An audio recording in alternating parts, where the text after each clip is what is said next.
Hello, everyone. Hi, guys. Welcome to Sovereign Lovestream. I'm Vanessa. And I'm Danny. And we're super happy to have all of you here. Thank you for tuning in. Do you want to get started? What do you... Yeah, well, thanks for coming. We have two awesome special guests. One of Sal Vasquez and Alissa Vasquez. I've known Sal since, I don't know, since we were kids, like probably 13 years old or something. We used to go to youth group together, and we've both come a long way since then. But yeah, let me just introduce them. And actually, I'm just going to have them introduce themselves. Let's just bring them on. I was going to read their bio, but you know what? Why not hear it right from their mouth? So welcome, Sal and Alissa. Hi, everyone. Thank you so much for having us. You guys are awesome. Oh, you're welcome. We appreciate you guys coming on. Yeah, it's so good that you guys had us on. We really appreciate it, man. And yeah, me and Danny go way back. Yeah. We heard some stories. Always a story involved when it comes to you two. Too many stories, man. Too many stories. Well, because we're both such characters that, you know, there's always a lot of stories. Yes. Yeah, man. But I think it's really cool how you guys have both like just grown and transcended so many different, different journeys. It's like lifetimes of stuff you guys have been through. So yeah, I think what we have in common is we both seek truth. You know what I mean? Yes. Whatever that looks like, and we're willing, because we've gone through some stuff, right? We've been crushed enough where we're willing to open our eyes and be able to see, you know, what that truth is. We're looking for that truth, and so that led us on some different journeys, some different paths, and I'm really happy with that path.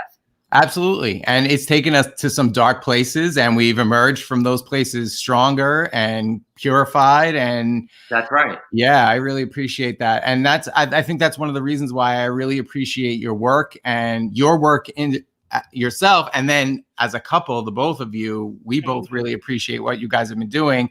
And that's why we wanted to have you on the show.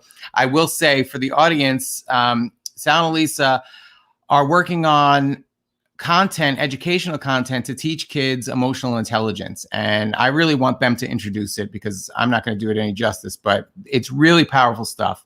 So go ahead, take it away, guys. Yeah, thank you so much. So, you know, first of all, for us, emotional intelligence is it's the foundation of really being able to raise a family that thrives, right? It's literally the bedrock of what I feel, what we feel, and what we've come to know should be the number one thing that we focus on in our children at a young age. If they can get this... Hold on, we have to switch. Wow. That's okay. Good. Sorry, guys. I love it. That's all right. So listen. You gotta have fun. If it's not fun, it's not getting done. That's right. Emotional intelligence. Go ahead. Honey. Sorry. So yeah, if we can get this, you know, we really feel like we will do our kids a great service. Like this is an investment on our end that we're investing our time. We're investing having to really learn all this because we had no clue what emotional intelligence is, but we've invested in ourselves. We've invested in our children because we feel like this is the thing. If they can get this, we can literally affect generations. Well, they're showing that emotional intelligence actually is twice a predictor of future success, actually, than academics. So that's a really big statement to say because it's foundational. You know, anything that has to do with how you handle and approach life is everything. Right? I mean, you can't build unless you have that foundation. So absolutely. Yeah. If you're not aware, how can you literally create? And so we teach a lot of different things that kids can actually understand and implement right away. Because for us, this is how this whole thing emerged. Like we were desperate to try to figure out what can we do? What can I do to, my son just threw himself on the floor in anger. And I'm standing there saying to myself, I have no clue what to do. I don't know what to do. Well, at first it was just like your typical timeout. that was, we realized very quickly and early on, actually, that was not how we wanted to parent, because it involved shame. And just from our like journey of self-awareness and self-development and stuff, we're both life coaches, certified life coaches for over a decade. It's crazy. I think before there were life coaches, we were life coaches. But just from all of that training and stuff, that it's just a journey that you walk through yourself, right? Before you can teach it to anyone. We knew that it's not possible to really grow when you're feeling overwhelming shame. You're, never mind just physiologically, but it's just your body shuts down. The kids go into something called a cortisol dump. So their body is just flooded with cortisol.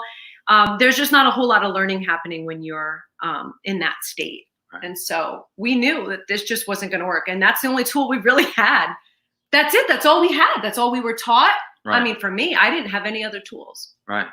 Or like, just try to show the kid a lesson, teach them a lesson. I'm going to walk away because, my ego is really, really big, and I'm going to teach my child a lesson. I'm not going to give in to their tantrum right now. Well, I think when you think that they're manipulating you and that's your story, that's oftentimes the interpretation that that you have to be assertive so that they don't get one over you, right? Yeah. Xander gets things over on me all the time. I'm like kind of the opposite direction, where my dad was kind of more of that parenting style. And so then I decided I'm not going to be that way. And I went completely the other direction, to where this kid can manipulate me. He puts on the sad face and I'm like, oh, I'm sorry. What? Right. But he knows you as the compassionate, loving father. And I guarantee you that connection is something that will transcend all of the other lessons. Absolutely. Exactly. Yeah. For us, we're really big in maintaining that connection, right? So you can take everything else and literally like put it to the side. If you can maintain your connection with your child, you'll be able to grow together. I believe you'll be able to raise a healthy, thriving child, because in that connection, in the container where they know that they can come to you, and they know that even no matter what happens, you see them and you love them for who they really are, for them. Like, you really see them. I think that if we can maintain that, we're going to raise thriving children. And it has to do with awareness, emotional awareness on both parts, not just us. Now we're literally going to transfer our emotional ethos into our children.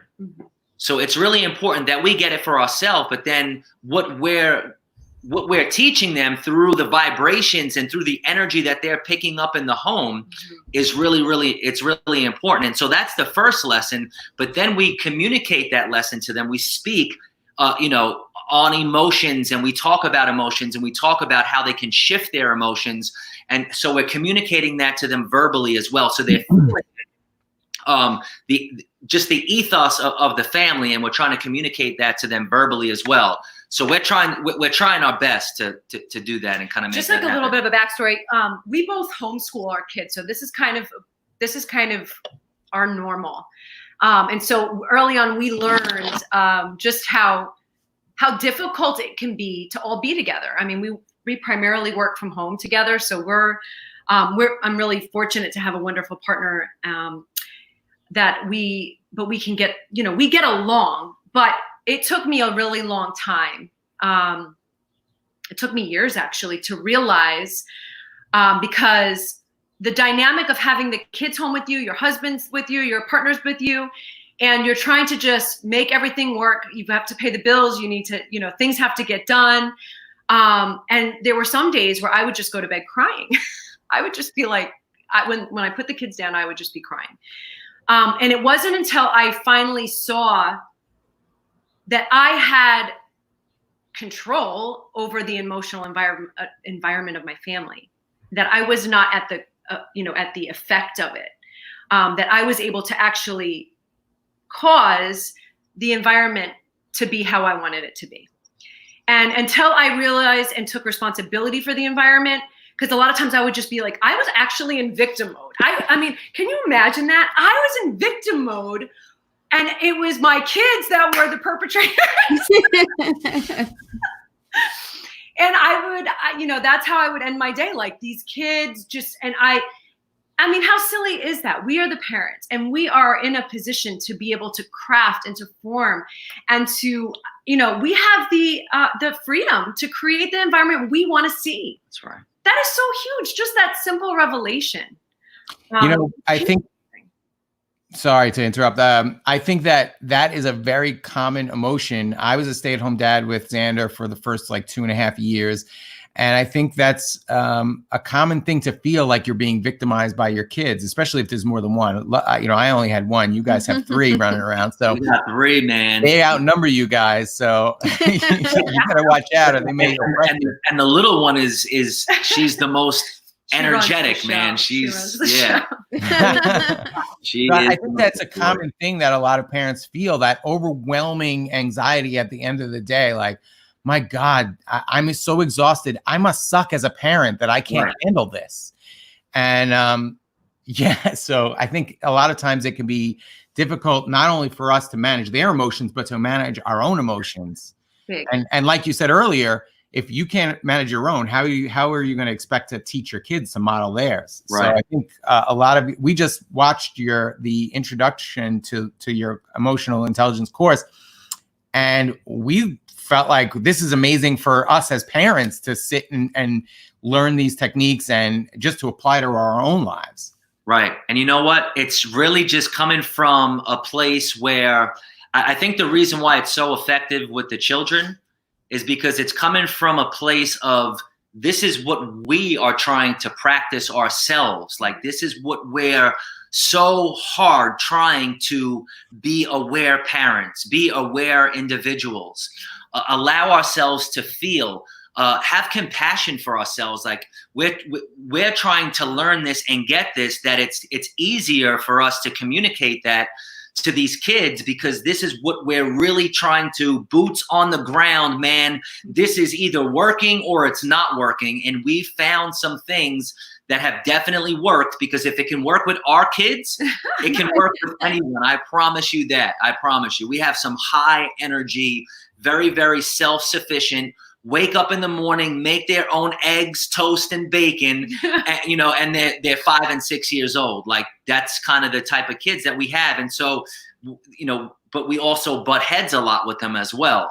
So this is coming from a place of, this is what's working. And so that's why I feel like it's so successful, and it's really foundational stuff that I believe is not only transformational for the child, but it's just like you guys said, it's transformational for the whole family. Well, that's where the superhero training came in.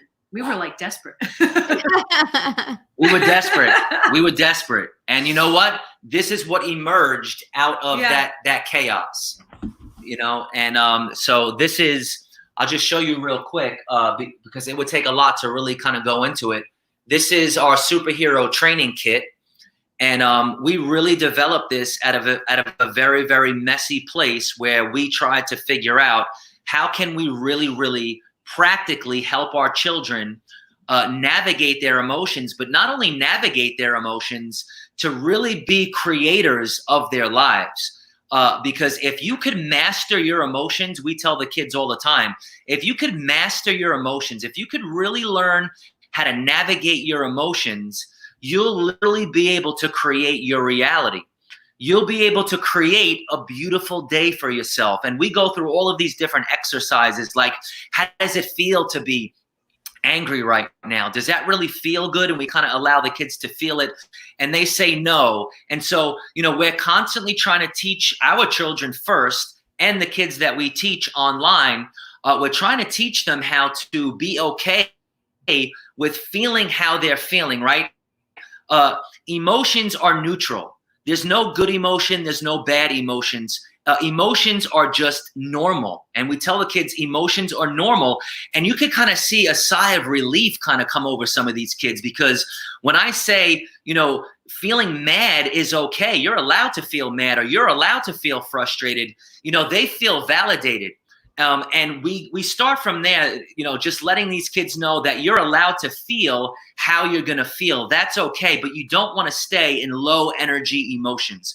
And so we teach them what these low energy emotions are. We use our superhero training kit, and we have some of these really cool character cards. So this is sad, and we help them kind of identify, this is low energy, right? It's okay to feel this way. This is anger. It's okay to feel that way. It's my favorite one. That's a higher energy emotion. So we start teaching them how to raise their emotions, be okay with where they're at, but raise their energy because it's their choice. They can choose what they think, and they can choose how they feel to literally create the life that they want to create. And it's really effective. We find it really, really effective. Yeah, because it's simple. For us, it has to be simple. Yeah, I think you guys are hitting the nail on the head. We actually had an experience recently with Xander where he was really frustrated. We were trying to get him to work on a project in a way that wasn't what he was used to, and he got really, really frustrated. And we were trying to get him to explain what he was feeling, and he was like, I'm really frustrated. And we were like, it's total. Once we kind of empathized and got to that level of, it's totally okay to be frustrated. There's nothing wrong with that. Like, when things change, we get that it can be hard. As an example, we were like, people are having meltdowns all over the place because of this whole lockdown, and everybody's anxious that their routines have changed. So everybody feels that. Even as an adult, you're going to feel that. And that's totally normal. We're not saying that it's wrong for you to have that feeling. What steps can we take to get, for you to work through that feeling? And that, once we kind of gave him that, in a way, I mean, it sounds harsh to say the permission to, but for kids, that's kind of the language they understand, right? What do I have permission to do? What am I allowed to do or feel or think? And so once he had that sort of permission, or once we said, it's normal, we feel that way too. When our schedules change, when our routines change, it can be confusing and overwhelming. And so it's totally understandable. And then it all just the guard went away. It all came down, and he was like, okay, I can try this. And it's just so much easier when kids know that it's okay to feel a certain way. And I have to give Vanessa so much credit because she is really so much better at empathizing with this than I am. I still have a lot of trouble. So he'll get frustrated, and what he does, he doesn't get angry or throw a temper tantrum, but he'll cry, and that breaks my heart. And I just want to give in and forget. I don't care about teaching him emotional intelligence. I just want to soothe him now, and I'll let it go. And Vanessa is very good at keeping us on discipline and making sure we're doing the right thing, because it's better for his development in the long run. If I stick a pacifier in his mouth, metaphorically, every time he cries, he's not going to grow or learn from that experience. So I just wanted to give Vanessa the props for that, because you really are so important in keeping us on that track that, Yeah, no, that's amazing. Just like what you guys are saying. So emotional intelligence really fosters self-confidence in kids. When children, when our kids can be, when they can know how they're feeling, when they can communicate that, they can really be a lot more confident, because they know, just like you said, you don't want to stick a pacifier in their mouth. You want them to kind of work through those challenging things in an aware way, so that they can show up to the world and be self-confident that they're able to work through challenging things. Yeah. So there's so many things that this whole emotional intelligence topic really hits on, and we really feel like it's such an important thing to focus on in the family, right away, as soon as kids can start focusing on it. We're seeing age 4 and 5. Yeah, I think it's amazing that you guys start off by teaching the different kinds of emotions. I think a lot of us, even as adults, have a hard time figuring out what it is that we're feeling, right? We either feel the high or the low, but we don't know what it's hard to focus on one particular feeling or get to the root feeling of what's going on in that moment. And I think that's something that we're discovering right now with Xander, that there are times where he does kind of just cry, but there's he's having a hard time articulating what exactly the feeling is. And I mean, like Danny he'll said, say like, I don't know why I'm crying. I don't know why I feel so upset. And so I loved watching that intro video where you broke down all of the feelings, all of the different like aspects of each feeling, which is beautiful. It gives kids the opportunity to identify, oh, this seems more like what I'm feeling. And that's encapsulated in this, in this particular emotion. And I think that just helps them have a voice and be able to identify those emotions. And it's so important.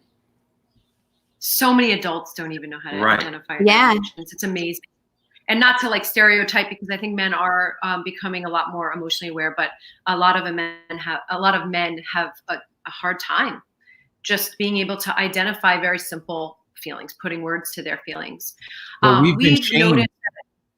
We've been shamed for generations for expressing. It's not manly to express feelings. That is finally starting to change. And where do you think that comes from? It comes from early on when we shame these kids for having temper tantrums. Right.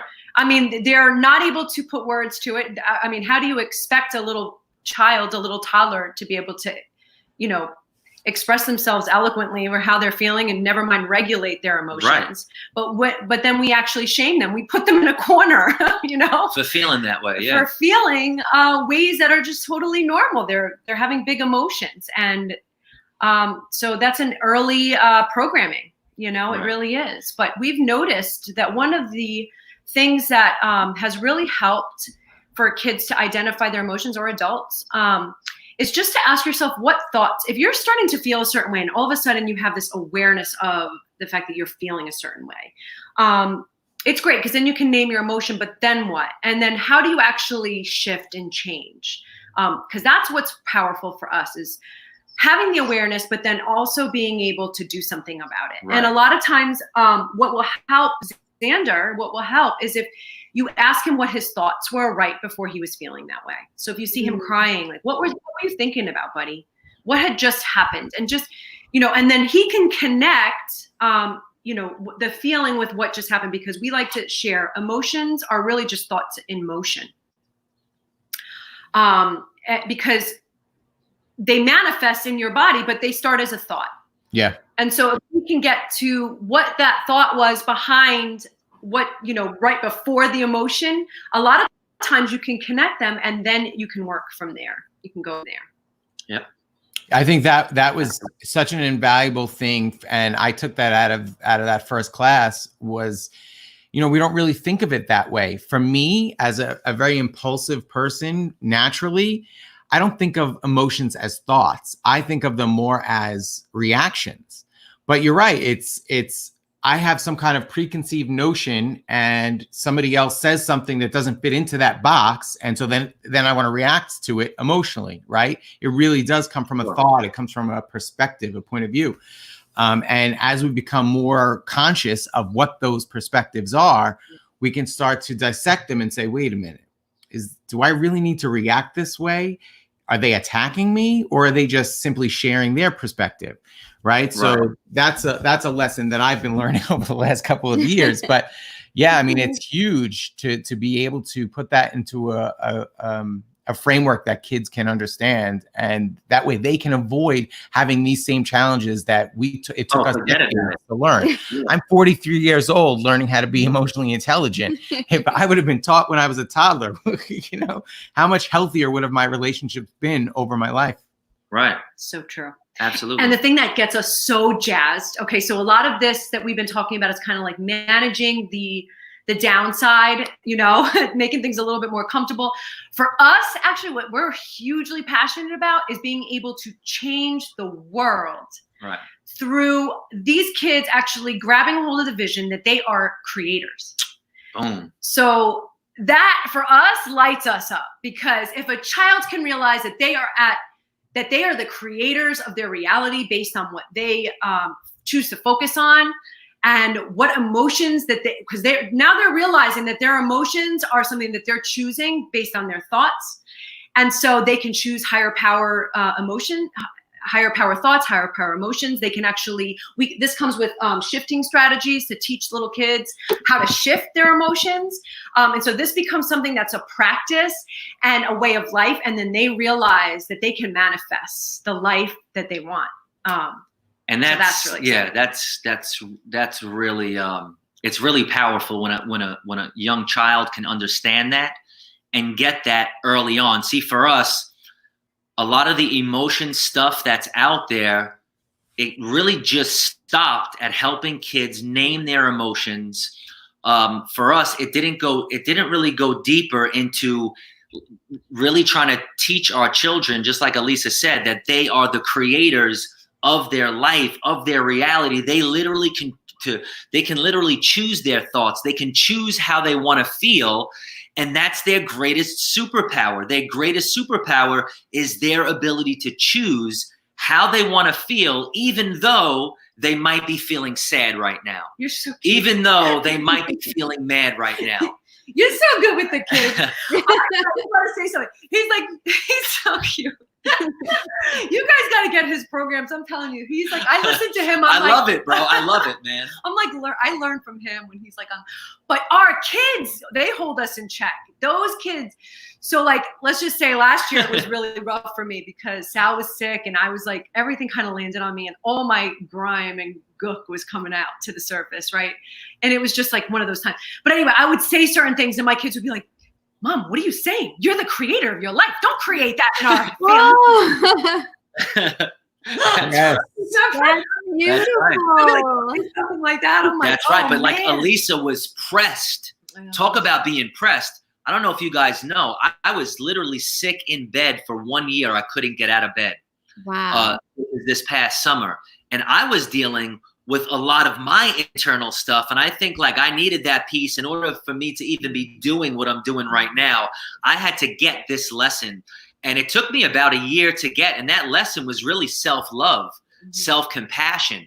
Like I had a hatred for myself because if I wasn't performing, then I was lacking love because my whole life I had to perform in order to feel that love, or that's the story I attributed to performing, that if I perform, then people love me. So my whole life I had to perform, and then all of a sudden here I am. I get everything taken away from me. My income gets shut down. We lose our income. He couldn't even pick himself up out of the bed. I mean, he wasn't able to walk to the bathroom himself. He was covered in boils. We didn't know what they were. It was crazy. I was to dress his wounds 3 times a day. It's crazy. Like he looked like death. My kids were asking if Daddy was going to die every day, crying to me. Wow. You know, so his team was gone. He was looking at me doing like man's She work. was doing labor, everything. Like so, his self-esteem was even. I noticed that he felt really bad that I was carrying all the weight of everything as well. I think that took a toll on him. Huge toll on me. I mean, like, you know, I'm fighting, and I was quarantined in another room. I couldn't even sleep in the same room as my kids because we didn't know what these boils all over my body were. We had no clue if they were contagious. Like, it was just all of this stuff coming to the surface. You know, they talk about when gold is purified, you have to put that gold through the fire and you have to refine it, and all that dross comes to the top, right? All of the impurities come to the top, and I feel like all of this stuff, I was being pressed. All of this stuff was coming out. It was Alissa's stuff was coming out. It was coming out as a family. We were seeing it in our children. It was all coming out, and if we didn't address this stuff and really work through all of this, like that, all of that stuff could have destroyed us. And I know that type of stuff destroys a lot of families when really, if you just kind of tweaked this one thing and you worked together as a family to try to be more emotionally intelligent, try to, what we like to call, transform the emotional environment of your family. It takes a little bit of effort. It takes some energy. I'm not going to lie. It takes some practices. But it's so worth the investment. And because I know, sorry to interrupt, yeah. but I know you guys have something to contribute with this. As a couple, I've seen you guys go through so much transformation, and you're amazing. But I think that it does start, Sal, what you're talking about, it starts with the parents. Absolutely starts with the parents. We have to be willing to do our internal work. And, you know, I really resonate with what you said, Sal. You know, I kind of mentioned in a lighthearted way that we've gone through some dark things in our lives. And I certainly have. And a lot of the things behaviors that I've engaged with that I'm not proud of, the last year, I've had to do a lot of work to forgive myself and to love myself. And it's not easy. But man, it keeps coming back like that. It just, you have to keep loving it and keep loving it and keep loving it and keep loving it, man. And that's the technique I've been trying to use, is just kind of like the Danny that did that thing was in pain, and it made him act in a way that was not healthy.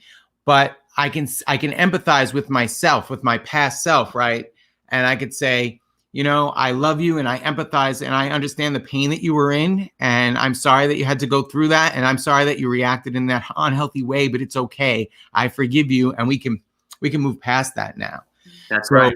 I mean, I wasn't in bed for a year, but I emotionally went through some really hard stuff that way. So I can really appreciate, and I really feel the energy of what you're saying. So like, I just want to say something here, because I know that it's a daily struggle for a lot of parents. I don't think anyone wakes up and says, how can I screw up my kids today? You know what I mean? I don't think that that's the case. I think what happens is that there's old programming, the ways that we've grown up. I mean, we default, no matter what, you default to how you grew up. I don't care how aware you are. Okay. Because I might've been one of the most, I mean, I've done so much work with self-development, and I found myself defaulting to ways I saw my parents. And I tried my very best, and I've distanced myself a lot from some of the stuff that I saw my parents. I mean, I went through a lot growing up. But at the same time, I still see it. I still see that stuff try to surface. And I could take that out on my kids, right? I can take out my authority, because I think that I should be the authority, and I interpret some actions of theirs to be disrespectful rather than them just expressing themselves like a normal human being, you know, practicing the respect rather than demanding it.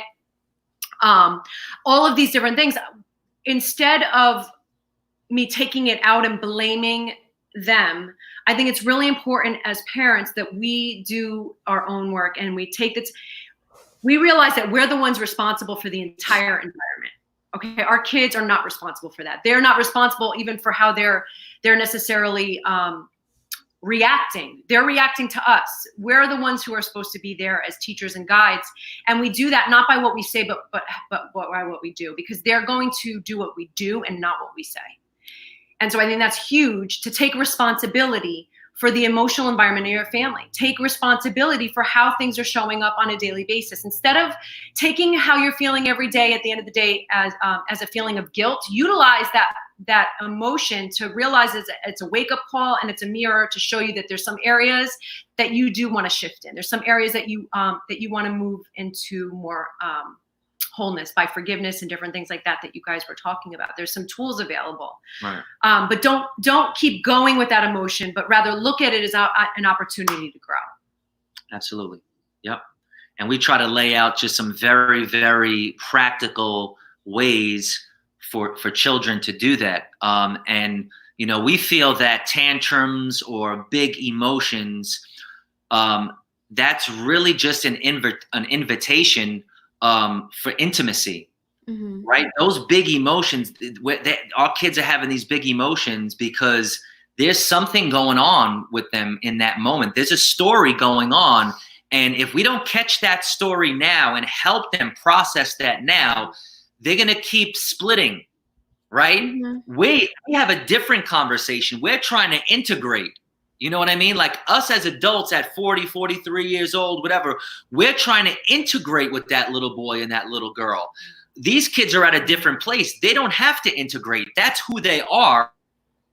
So let's help them powerfully create from that place to help them handle emotions right away, feel it, validate themselves, but let's shift it. How do we shift now from your low energy, feeling that low energy? So we help them feel the low energy. It's okay to feel that low energy. It's low energy, right? We want to raise our energy, because as we raise our energy, as we are trying to feel ourselves toward love, that's how we're going to raise our energy. And in between those stages, we have compassion, we have peaceful, we have happy, we have excited. And all of these different feelings have different types of high energy frequencies. And outcomes. And outcomes, that's right. And so we're literally giving our children tools to hack their reality, so to speak, to manipulate their reality so that it could be something that if they're feeling a certain way, that's what they're going to attract. We teach the children in the class, like attracts like. Why are emotions so important? The bottom line is like attracts like. You are going to attract how you feel. If you're in low energy, it's okay to be in low energy, right? It's totally normal, but you don't want to stay there. How do we shift to a higher energy frequency? How do we shift to a higher feeling? How do we shift to a higher thought? So we teach our children 14 different shifting strategies to help them do this so that it becomes part of their DNA. So they know that they can feel a certain way, but they also have the tool to change that. And so it's very, very practical strategies that we teach. We teach 2 of them in our intro video that you guys have seen. We have another course coming out that's going to teach this whole process, where we teach the anger iceberg, right? Anger is a supplemental emotion. So a lot of kids think they're angry, but they're not really angry. They're actually stressed out, grumpy, intimidated. There's all of these different feelings that they feel. And if we can actually help them get at those feelings, we can help that kid that always seems to be angry no matter what. Well, I just want to interrupt because I think this is an important thing to share. Before, you had mentioned integrating and kids splitting. Give an example of that. Like for Rain, for example, our Rain, he's so precious. He's 6, but he is a very sensitive soul. He always has been. And so he's like the kind of guy that could probably just cry at the drop of a hat, like if a little worm gets crushed or something. Like he's just very, very sensitive. But in order to kind of like survive in our family, I think that there was a time period where he took on the story that he's Higashi, right? Because we were trying to help him get a hold of other parts of himself, which, you know, Higashi means like fierce. Like he's fierce. So we saw him become this like guy that was just like really fierce with everything. So he would feel sad about something, and all of a sudden he would cut off that feeling of sadness, and he would start to put on this like anger. And we realized that what was going on is that he was actually splitting, cutting off part of his feelings. Right. What he was doing was forming defense mechanisms, Yeah. and those defense mechanisms carry through for the rest of our lives and keep us from experiencing. This is a powerful lesson that I've been learning the last couple of years. Those defense mechanisms keep us from experiencing the fullness of love, the unconditional love, because we start limiting how we can receive love. That's right. And so, yeah, I'm so glad that you brought us back to that point, Alissa, because I wanted to make that point about defense mechanisms. That's what happens when we don't teach our kids how to process their emotions in a healthy way. Those things can metastasize into those defense mechanisms that just leave us traumatized for the rest of our lives and starving for love, ultimately. Absolutely. And totally wreck marriages. That's a whole nother conversation. But if we can't get this in our marriage, you know, how are we really going to fully express that to our children? We can talk about it, you know what I mean? But they have to see us all kind of living it. Yeah. And I also just wanted to make a point, going back to what Alissa was saying in the beginning of having this feeling of being the victim in a particular moment. I think it's so empowering to teach these kids these that they have the ability to create their own lives, to create the world that they live in. They have that power. This whole superhero training idea is beautiful because kids love seeing that. Like, oh, I love this idea of being a superhero, but how can I do that? What powers do I have? I love it too. I wore my X-Men shirt today because I'm awesome. And so it's so empowering for them to have that at such a young age. I mean, Alissa, after having kids, finally realizing like, wait a minute, I have the ability to change this. I have the ability to control my life. I have the ability to determine what my life feels like. And as a kid, I think there's so much of this feeling of powerlessness when you're a child, right? You have to ask your parents for permission for just about everything. And what a great gift for them to know at such a young age, I have the power to create my reality. I have the power to create the existence that I get to live in. And it's so liberating and empowering at the same time. I think it's so important that the work that you guys are doing is super important. I'm so grateful to you guys for the fact that you're doing this. Yeah, thank you so much. We definitely feel a calling for it. We just we have such a heart to see families. We know what it's like. It shows in your passion. Oh, thank you. I appreciate that, man. Thank you. Families are struggling. It's not an easy thing to come together and to realize that as a family unit, you guys can actually change the world, that you have a story and a purpose. And each family has their own story and their own purpose. And that's really our heart, is to have people realize that they can create the life that they want.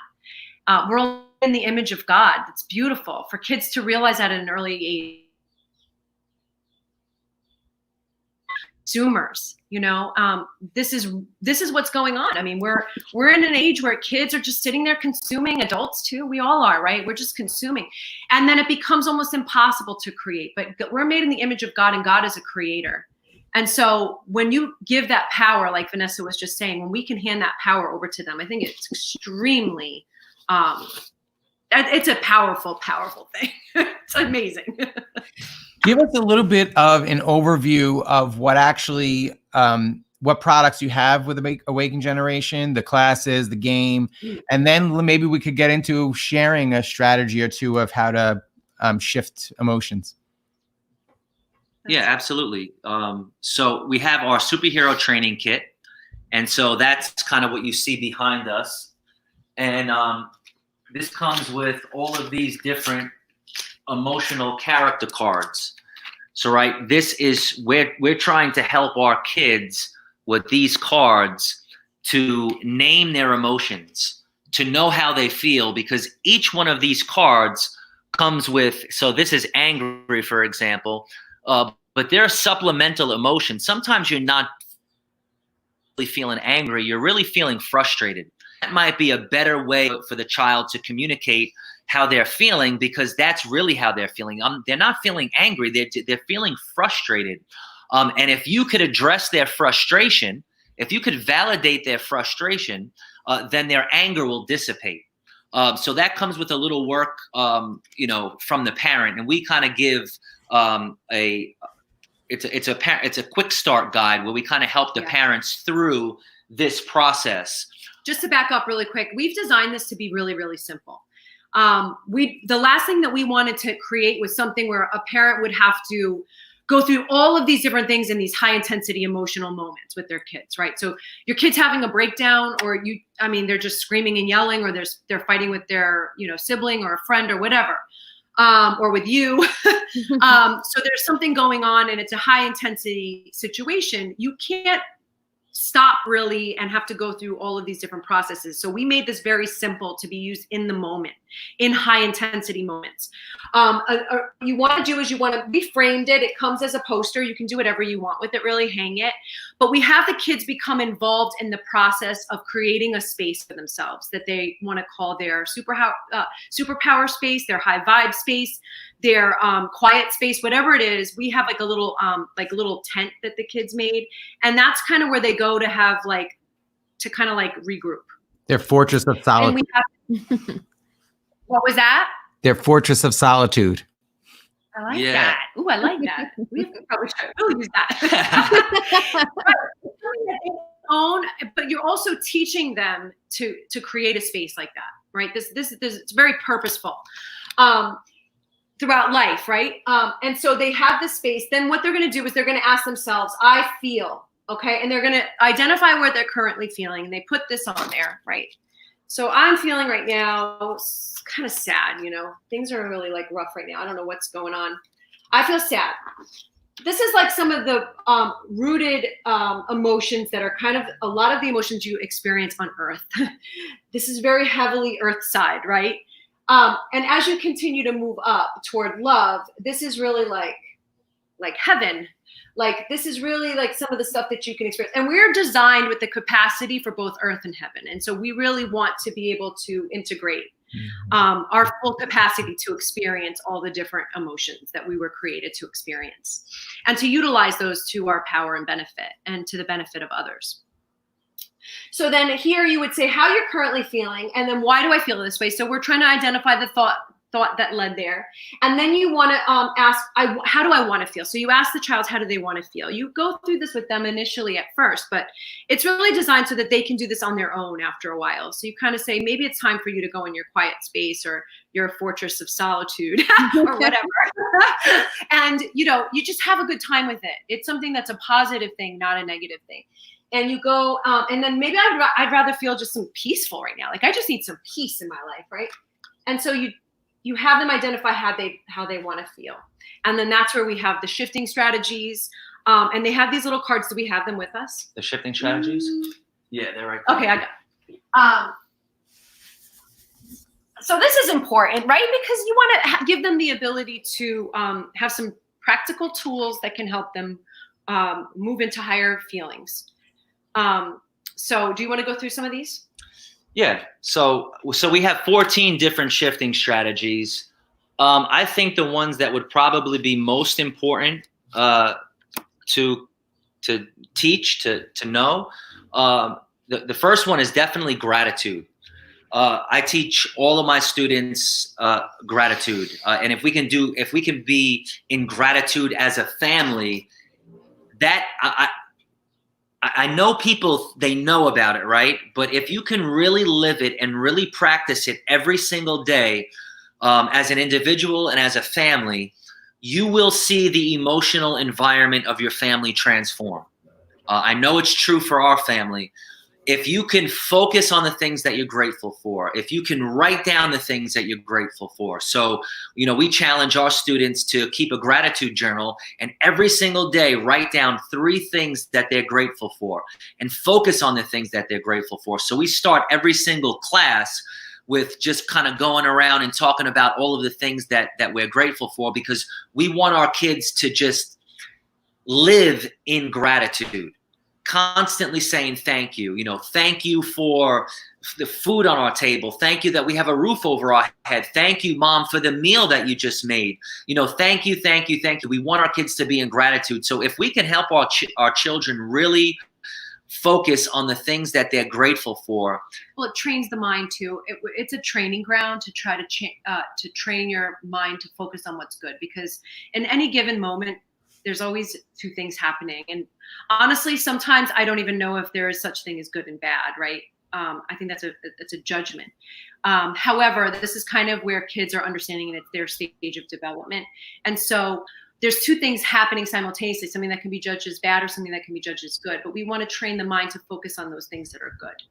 And so when you're focused on what you're grateful for, you're focused on the things that are good. And the more and more you can train your mind to look for those things, you can see every opportunity as good. Every challenge as an opportunity. Yeah. We're over here like high-fiving behind the scenes because you guys are like boom, Yes. boom, boom.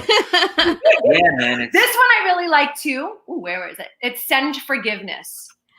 This could be practiced by writing a letter or by closing your eyes and picturing yourself no longer hurt by someone and releasing them. I think kids hold on to a lot of, just to teach them that at an early age. Imagine forgiving yourself for the things that you feel like you've done wrong, or, I mean, there's just so much in that. But these are things that kids can learn very simply. You know, some of the simple things, but that that are just that powerful. They're really powerful things. Like we have another shifting strategy, and I tell the kids this story. I was in my room the other day folding clothes, and I was feeling really grumpy. And I say, you know what? I have to be honest with you. Like I was feeling grumpy. You know, that's okay, right? Yeah, I'm allowed to feel grumpy, right? Just like you're allowed to feel mad. So yeah, I was feeling grumpy, and I said to myself, well, I'm feeling grumpy. I don't want to feel grumpy right now. How do I want to feel? So I thought about it for a second, and I said, you know what? Let me use one of my shifting strategies. And the shifting strategy is smile for no reason. So I just started finishing the clothes, and I was smiling for no reason. And, you know, that smile, you forcing yourself to smile actually sends a connection to your brain to make your brain think that you're happy. So shifting strategies, I tell the kids all the time, you might not feel like doing it. Do it anyway. Always do it anyway, okay? You're not going to feel like doing it because sometimes you're going to feel so sad and your energy is going to be so low, but you have to use your mind, train your mind to do one of the shifting strategies that you know to do any of them. Because you're at the creation of your life. That's right. It's your choice. You choose how you think. You choose how you feel. So let's do it. What is a shifting strategy that you want to do? Another one of Alissa's favorite. You want to tell them about raising your prime? Oh, well, that's kind of what you're talking about, is just raising your energy level. So we do this a lot in our family. It is my favorite because I like to have fun. A big thing for me is joy. I mean, that's just who I am. And I might have like kind of lost touch with that for a little bit, but you can actually train your body to listen to you. Rather than have your emotions dictate to you how it feels. So your circumstances don't dictate to you. You can train your mind. So we always, our physiological posture throughout the day is so powerful, and we don't even really realize how powerful it is. So like if you're like sitting around all day, especially since everyone's been like working from home and having to be home all day, I think that it's easy to fall into a rut where you're just kind of like in lounge mode. What's really going to come out of lounge mode? Not a whole lot, right? There's not really going to be a whole lot of energy that comes out of lounge mode. So it depends on really what you want to access. But if you can realize that just by raising your energy, just by getting up, dancing, I say we do. having a I good say time. we do it with them right now. Yeah. We're going to do it right now because Oh my God. this is how we do we're it. gonna roll like this.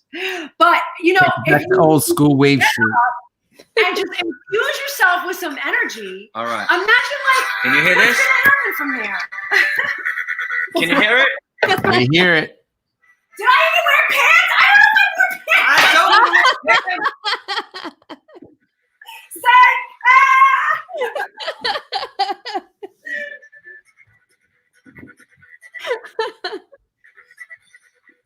I hope you guys are dancing in the background. I want to see you.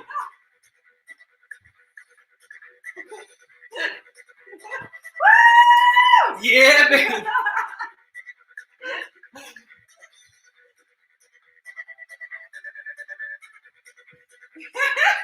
All right. All right. Yeah. That is really, not only is that a really great strategy to just like get your kids smiling and laughing, but it really does have a physiological change that's grounded in like actual science, right? Just moving the energy through your body, releasing negative emotions. And just, yeah, I mean, that is just so powerful. We actually were talking about that. You guys mentioned that in the video, in the introduction video, that you guys dance every morning with your kids. And when you first get up, and we think that is such an awesome thing. We're going to start doing that. Yeah, man. It really gets the energy moving. And then our kids know that if they're at a place where they're feeling down or they're feeling low energy, they can do something about it. They have strategies. You know, like my son Rain the other day, he was feeling really, really sad, and he would get out of it, and then all of a sudden he would feel sad again. And we were trying to help him work through something particular. And he was working so hard on trying to figure out why he was feeling that way. And he was kind of going through his thoughts. And We were able to show him on the superhero training kit that fell down from our dancing. Yeah. We were showing him on the board like where he was at, and it's low energy, and he kind of came up with his own strategy, and he wanted to just kind of put on some music and draw for a little while and sketch. Oh, wow. And that was his strategy to help him raise his energy. Yeah. You know what? And in that place, I believe our kids are smart enough and wise enough to, when they raise their energy, they'll be able to figure out what it is and you know, why they were at that place. And they can see that, okay, this energy makes me feel like this, but this energy, when I choose to do this, makes me feel like this. So it's us constantly trying to help our kids feel their emotions, feel where they're at, but shift. Absolutely. And I think it's beautiful that the fact that you guys share some of these tips also encourages kids to look for things that can help them, right? Like if that's not one of the tips in your kit, he figured it out for himself. Like, oh, I know that there are activities I can do. Let me find something that works for me. If these activities don't work, I can figure something else out, and I still have the power to do that. What I was going to say was about how doing those things changes the hormonal and chemical makeup inside your body, and your body memorizes those things. And so instead of memorizing trauma-based hormone profiles, they are memorizing joy and gratitude and positive emotional chemical profiles or hormonal profiles. Right. And then they can easily re-access them in the future. Yeah. Sorry, go ahead. No, take it away. Yeah, they can access them in the future. It's a good thing. It's a good thing. No, it's amazing, actually. It really is, to think that there's so much around emotions, right? There's so much to this that it's such a vast, amazing topic. So just to let you guys know, so we have the superhero training kit, right? We also have the emotional intelligence intro class. So that's a video class right now. It's a 45-minute class. It's a very engaging class. Kids as young as 5 years old, I think, would be able to sit there and engage with this class. And it teaches a very, very strong, fundamental, solid foundation of what emotions are. And you guys saw the class, so you know. So we have that class. It's $27, and we also will be having the 5 steps to emotional mastery. That's going to be a longer course, still very engaging, but that'll be a longer course that would bring kids through each one of those questions, helping them identify their emotions, get to the root of what that emotion is. Then there's choice and shift. They have the choice. How do I want to feel? I want to feel happy. I want to feel peaceful. And then what can I do to feel that way? And that's where the 14 different shifting strategies come in. So we'll actually have a class around the whole superhero training kit process, and that'll be a video class as well. And then we have some live classes that we'll be doing. But then for those who graduate from the 5 steps to mastering their emotions, that course, we have something called High Vibe Kids Tribe, and that's really a mastermind. It's like a kids mastermind class that meet every week, and we're trying to continue to practically work through our emotions. So we come together with a snack, we hang out, we talk about how their emotions are working for them on a daily basis, and we'll kind of individually coach those kids through this mastermind group. And then it's also for them to learn how, a lot of times even in homeschooling groups and stuff that we've been a part of, kids are taught on their own, and they are missing the opportunity of collaborative efforts and what the power of that is, and just being able to come together with other unique talents, and how that will just catapult you to new levels of development. Awesome. Not even just personally, internally, but just in creation and creating things that you're talented at. So yeah, for us, it's all very meaningful. And that's kind of like he's really good at it. That's kind of the next level where we want to mentor we want to mentor kids in this way. We want them to learn. So we would ask, like in these groups, we're having the other kids help some of the other kids identify their emotions. And just like Alissa said, it's very collaborative. And it's kind of the next level of just this process of where we feel we can contribute to this particular conversation. So that's kind of what we have going on right now. Guys, thank you so much for having I think us. it's also really amazing that these kids are learning to talk about their emotions with each other, because that's something that as adults we miss out. A lot of us struggle with. How do we talk about emotions? How do, Alissa, you were talking about how sometimes it's a lot more difficult for men to have those conversations. And if their kids already growing up with that freedom to have those conversations, I think it'll be so helpful. I think this is really where the work begins to help shift the way mental health is viewed in around the world. I think a lot of people are struggling because they don't know how to speak about their emotions. And the fact that these kids are going to grow up knowing how to identify their feelings, how to accept their feelings and work through them is like the most sacred activism anybody could ever do. So thank you so much for that. You're really Not only that, going to create an awakened generation. Yeah. we're trying to. But I just want to say one more thing. Because this is going to be the to be continued part. Okay. The reason why this is so important is because if our children don't get this, the world that is to come, well, the world that's here that we think is coming, but it's already here, is the world of artificial intelligence. And if our children are not emotional masters, I think they're going to have a hard time in this next world that's emerging right now. Even with this whole pandemic and the quarantine, this whole world is emerging. That's a whole nother conversation. This is a way to upgrade naturally, guys. Yes. Yeah. I was telling Danny, there's this saying, I know it in Spanish, but it basically translates to don't think about what world you're going to in Spanish. Spanish first. Okay, I'll say it in Spanish. No te preocupes qué mundo le vas a dejar a tus hijos. Preocúpate qué hijos le vas a dejar a tu mundo. So don't worry about what world you're going to leave for your children. Worry about what children you're leaving for this world.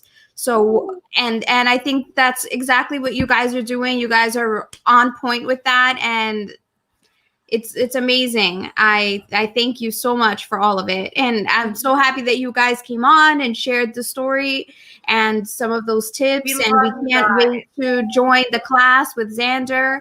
I think it'll be helpful for parents just as much as for children. I think it's really important work.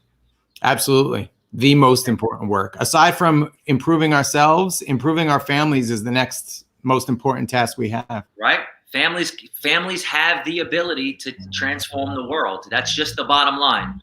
And so we're very passionate about that because we want to see a good world. We've been transformed. We lived in the darkness. We were in it.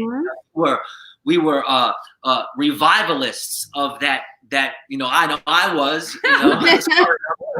Maybe I'm getting a little too deep, but I was taken out of a very, very dark world, and I want to bring goodness to this earth now. And Amen. I want to see my kids bring goodness to this earth. I want to see them step into who they're created to be, who they're really created to be. No hindrances. Yes. Imagine that. I'm sure they're all going to have some things, but just imagine what that's going to look like. Sorry, I could kind of talk about this stuff forever. I know. No, please. We don't have a time limit. If you want to hang around a few minutes more and keep talking, that's we don't fine. know what they're doing right now. She's like, I gotta check on the kids. Destin Rain, watch the baby. Don't cry. They'll be hanging off the chandeliers. That's our kids. Thank you so much for being with us, guys. We really appreciate it. Man, thank Bless you. Love you guys. Love you We too. love you Thank too. you. Thank you. So you guys can check out their all their content at awaken-gen.com, like it's on the screen, and find out more about their courses and the game. We're definitely going to get our son involved in the classes because just from watching the introduction, we know that it's going to be an amazing tool to teach him. As always, please follow.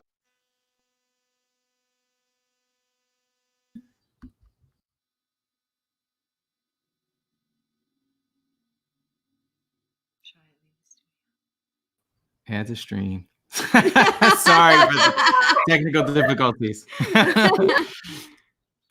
So, as always, please follow us on social media.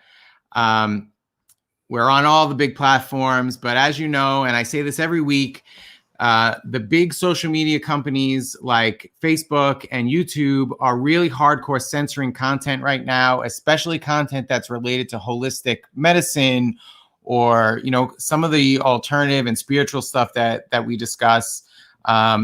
So Minds.com and Float are two censorship-free and privacy-centric social media platforms that we really are promoting. We want people to get on these alternative sites because Facebook and YouTube are now openly saying they're going to not just provide fact checking for like vaccine content, but they're actually just going to block anti-vaccine content or holistic medicine content. So no longer are they just going to shadow ban certain. They're openly saying now we're going to censor that type of material.